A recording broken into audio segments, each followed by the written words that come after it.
नमस्कार दोस्तों, कैसे हैं आप लोग। इम्पॉर्टेंट ड्रेनेज पैटर्न को हम लोग जल्दी से यहाँ पे समझने की कोशिश करेंगे। देखिए, 4 प्रकार के ड्रेनेज पैटर्न है। एक हो गया डेंड्राइटिक ड्रेनेज पैटर्न, एक हो गया आपका रेडियल ड्रेनेज पैटर्न, एक हो गया आपका ट्रेलीज ड्रेनेज पैटर्न और चौथा हो गया आपका सेंट्रीपिटल ड्रेनेज पैटर्न। क्या है ये ड्रेनेज पैटर्न, समझने की कोशिश करते हैं एक एक करके। तो अब डेंड्राइटिक पैटर्न में क्या है कि नदियां कुछ इस प्रकार से मिलेंगी जैसे एक ट्री की ब्रांचेस। ड्रेनेज पैटर्न कुछ इस प्रकार का होगा जैसे एक नदी में ट्री की ब्रांचेस आके मिल रही हैं। जैसे फॉर एग्जांपल अगर आप इस पर्टिकुलर फिगर में देखो तो यहाँ पे आपको डेंड्राइटिक ड्रेनेज नजर आ रहा है। ये नदी बह रही है, इसमें एक नदी आके मिली, उसकी 2 स्ट्रीम से, फिर यहाँ एक नदी आके मिली। यहाँ पे कोई आपको 90 डिग्री या पैरेलल जैसा सीन नजर नहीं आ रहा है। ट्री की ब्रांचेस जैसे इरेटिक फॉर्म में इधर उधर निकली रहती है, उस प्रकार से आपकी ये नदी बह रही है और इसके अंदर ट्रिब्यूटरीज और उन ट्रिब्यूटरीज की ट्रिब्यूटरीज आके मिल रही है। तो this is simply dendritic pattern, as simple as that. Next है भाई आपका रेडियल पैटर्न। रेडियल पैटर्न का क्या सीन है? When the river originate from a hill and flows in all directions, the drainage pattern is known as radial. मान लीजिए ये हिल है, इस हिल के ऊपर से कोई नदी में निकली और वो हर डायरेक्शन में बह रही है। मतलब ऐसा नहीं है किसी एक डायरेक्शन की तरफ निकली। वैसे अगर आप देखोगे तो जो हिमालयन नदियां हैं वो किसी एक डायरेक्शन में निकलती हैं, लेकिन यहाँ बात अलग है, यहाँ पे नदी हर डायरेक्शन में निकल रही है। फॉर एग्जाम्पल अमरकंटक रेंज, तो अमरकंटक रेंज से साउदर्न डायरेक्शंस में भी आपकी ये नदियां निकल रही हैं, ईस्टर्न में भी निकल रही हैं, वेस्टर्न में भी निकल रही हैं, नॉर्थ में भी निकल रही है। फॉर एग्जाम्पल अमरकंटक रेंज से नॉर्थ में एक नदी निकलती है जिसका नाम है सोन नदी, ठीक है, और वो जाके सीधे आपकी गंगा में मिलती है। तो यहाँ पे आप इस पर्टिकुलर मैप में देखो तो आपको यहाँ पे एक सेंट्रल अपलिफ्ट दिख रहा है और इस अपलिफ्ट से आपको हर तरफ नदियां निकलती दिख रही हैं, हर डायरेक्शन में नदियां निकलती दिख रही हैं, किसी एक पर्टिकुलर डायरेक्शन में नहीं निकल रही। तो इसको आप बोलते हो सेंट्रल अपलिफ्ट से। अब ये इस प्रकार की नदियां देखिए प्लेट्यू से निकल सकती हैं। अब फॉर एग्जाम्पल अगर आप तिब्बतन प्लेट्यू की बात करो तो तिब्बतन प्लेट्यू में भी इस प्रकार का ही रेडियल ड्रेनेज है, ठीक है ना। तिब्बतन प्लेट्यू एक पठार है ऊपर जाके, तो उस पठार से आपकी चाइना में जाने वाली नदियां भी निकल रही हैं, आपकी पाकिस्तान में और इंडिया में जाने वाली नदियां भी निकल रही हैं। तो ओवरऑल जो तिब्बत का इलाका है, तिब्बत का प्लेट्यू, उससे भी हर डायरेक्शन में नदी निकल रही है, तो वो भी एक प्रकार का रेडियल ड्रेनेज ही है। हमारा अमरकंटक प्लेट्यू भी रेडियल ड्रेनेज है, मतलब हर तरफ नदियां निकल रही हैं इस सेंट्रल अपलिफ्ट से, इसको आप रेडियल ड्रेनेज बोलते हो। सवाल आता है अमरकंटक प्लेट्यू के नॉर्थ में सोन निकल के जाके गंगा से निकलती है, क्या आप बता सकते हैं कुछ और नदियां जो कि आपकी अमरकंटक प्लेट्यू से निकलती हैं? तो अमरकंटक से एक और नदी निकलती है जिसका नाम है आपका नर्मदा।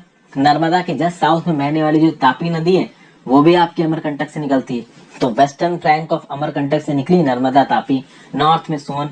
फिर एक और नदी है जोहिला नदी, वो भी सोन की ट्रिब्यूटरी। तो ये कुछ और नदियां हैं अमरकंटक की, और भी बहुत सारी छोटी छोटी नदियां हैं जो ईस्टर्न साउदर्न डायरेक्शन निकलती है अमरकंटक से। कुछ मैंने मेजर नदियों के नाम बता दिए, जोहिला हो गई, सोन हो गई, नर्मदा हो गई, तापी हो गई, आपके अमरकंटक से निकलती है। तो एक हाइटेड प्लेट्यू से या माउंटेन से, माउंटेन से तो देखिए चारों डायरेक्शन में नहीं निकलती हैं, लेकिन प्लेट्यू से डेफिनेटली चारों डायरेक्शन में आपको निकलती नजर आएंगी नदियां। तो ये जो अमरकंटक रेंज है। अच्छा, एक चीज मैं आपको और बता दूं, जैसे तिब्बतन मैंने प्लेट्यू की बात की, प्लेट्यू पठार, यहाँ पे मैंने अमरकंटक को प्लेट्यू बोल दिया। बेसिकली यहाँ पे अमरकंटक रेंज समझ लीजिए, रेंज मतलब आपके बहुत सारी माउंटेन रेंजेस हैं यहाँ पे, ठीक है, लगातार। अब प्लेट्यू जो पठारी इलाका होता है ना, पठार के आसपास भी आपको माउंटेन रेंजेस मिलती हैं, तो इस बात से कंफ्यूज मत होइएगा। अगर मैं आपको प्लेट्यू बोल दे रहा हूँ तो प्लेट्यू भाई उठा हुआ पोस्चर जो ऐसा हो, लेकिन इस प्लेट्यू के आसपास आपको बहुत सारी माउंटेन रेंजेस भी मिलती हैं, ठीक है ना। चूंकि अपलिफ्टमेंट वाला इलाका होता है, हिमालय की वजह से आपका तिब्बतन प्लेट्यू बनाए, सॉरी कि टेक्टोनिक एक्टिविटी की वजह से आपका तिब्बतन प्लेट्यू बना, उसी वजह से हिमालयस बने। तो तिब्बतन प्लेट्यू के आसपास के माउंटेन रेंज से जो नदियां निकल रही हैं, आप कह सकते हो वो भी रेडियल पैटर्न फॉलो कर रही हैं। सिमिलरली अमरकंटक रेंज, तो अभी अमरकंटक रेंज एक ग्रुप ऑफ माउंटेन्स है आसपास, तो उनकी अलग अलग चोटी से अलग अलग फ्लैंक्स पे नदियां निकल रही हैं। तो ओवरऑल आप कह सकते हो कि ये भी एक प्रकार का रेडियल पैटर्न फॉलो कर रहा है। इसलिए अमरकंटक को माउंटेन रेंज भी कहा जाता है, अमरकंटक को अमरकंटक प्लेट्यू भी कहा जाता है। कहीं पे आपको अमरकंटक प्लेट्यू लिखा नजर आएगा, कहीं पे आपको अमरकंटक माउंटेन रेंज लिखा हुआ नजर आएगा, तो कंफ्यूज मत होइएगा, ठीक है। ओवरऑल प्लेट्यू के आसपास माउंटेन रेंजेस भरी रहती हैं, तो वहां से नदियां निकल रही हैं आसपास के इलाके से, तो अमरकंटक प्लेट्यू से निकल रही बोल दिया जाएगा, या बोल दिया जाएगा अमरकंटक रेंज से निकल रही। फिर अगला जो आपका तरीका आ गया ड्रेनेज पैटर्न का, वो आ गया ट्रेलीज। अच्छा, आगे जाने से पहले दोस्तों वीडियो पे लाइक का बटन ज्यादा से ज्यादा लोगों के साथ वीडियो को शेयर करिए, हो सके तो ज्वाइन बटन दबा के डेफिनेटली हेल्प करें। ज्वाइन बटन मैं आपको कहूंगा आप दबाओ। ओवरऑल पूरी की पूरी एनसीईआरटी 11th क्लास की फिजिकल ज्योग्राफी कंप्लीट हो चुकी है। इंडिया फिजिकल एनवायरनमेंट भी कंप्लीट हो जाएगी 2 से 3 दिनों में। छठी से लेके 10वीं तक की ज्योग्राफी में ऑलरेडी बना चुका हूँ, 12वीं की भी बना दूंगा। तो आपको सारी की सारी वीडियोस फ्री ऑफ कॉस्ट मिल रही है, तो आप एक ज्वाइन बटन दबा के छोटा सा कंट्रीब्यूशन दे सकते हैं अगर देना चाहें तो ट्रेलिस पैटर्न क्या है? ट्रेलिस पैटर्न में एक नदी की जो प्राइमरी ट्रिब्यूटरीज होंगी वो एक दूसरे के पैरेलल फ्लो करेंगी, और जो सेकेंडरी ट्रिब्यूटरीज होंगी वो राइट एंगल्स पे ज्वाइन करेंगी। उनको किनको? आपकी प्राइमरी ट्रिब्यूटरीज को। अब अगर ओवरऑल अगर आप यहाँ पे देखो तो वैसे तो यहाँ पे ट्रेलिस पैटर्न इधर दिख रहा है आपका, ये ट्रेलिस पैटर्न दिख रहा है। इसमें आपकी ट्रिब्यूटरी आके जुड़ रही प्राइमरी, और इसकी जो ट्रिब्यूटरी है वो आपकी कहाँ जा रही है? तो परपेंडिकुलर जा रही है। तो कुछ इस प्रकार का है आपका ट्रेलिस पैटर्न, मैं आपको बना के दिखाता हूँ। भाषा इसकी समझ लीजिए। Primary tributaries of river flow parallel to each other, secondary tributaries join them at right angles. तो देखिए, ये आप कह सकते हो नदी जा रही है, ये प्राइमरी ट्रिब्यूटरी गिरी, ये प्राइमरी गिरी, ये प्राइमरी गिरी, ये प्राइमरी गिरी, इधर प्राइमरी आई, इधर प्राइमरी आई, इधर प्राइमरी आई।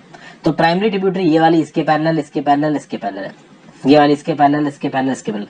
लेकिन अगर कोई ट्रिब्यूटरी ऐसे आके मिलती है इनमें, या कोई ट्रिब्यूटरी ऐसे आके मिलती है, तो जो सेकेंडरी ट्रिब्यूटरी है मेन रिवर की, वो प्राइमरी ट्रिब्यूटरी को 90 डिग्री एंगल पे मिल रही है, परपेंडिकुलर नहीं मिल रही है। एग्जैक्ट राइट एंगल नहीं होना चाहिए, परपेंडिकुलर नहीं मिल रही है अगर, तो आप उस पैटर्न को, उस ड्रेनेज पैटर्न को ट्रेलिस बोलोगे। और फाइनली सबसे आसान, सेंट्रीपिटल।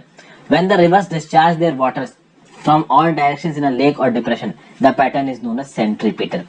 तो ये सेंट्रीपिटल आपको कहाँ नजर आ रहा है? ये सबसे आसान है, मैं आपको बोलूंगा। एक्चुअली यहाँ पे तो दिख नहीं रहा है।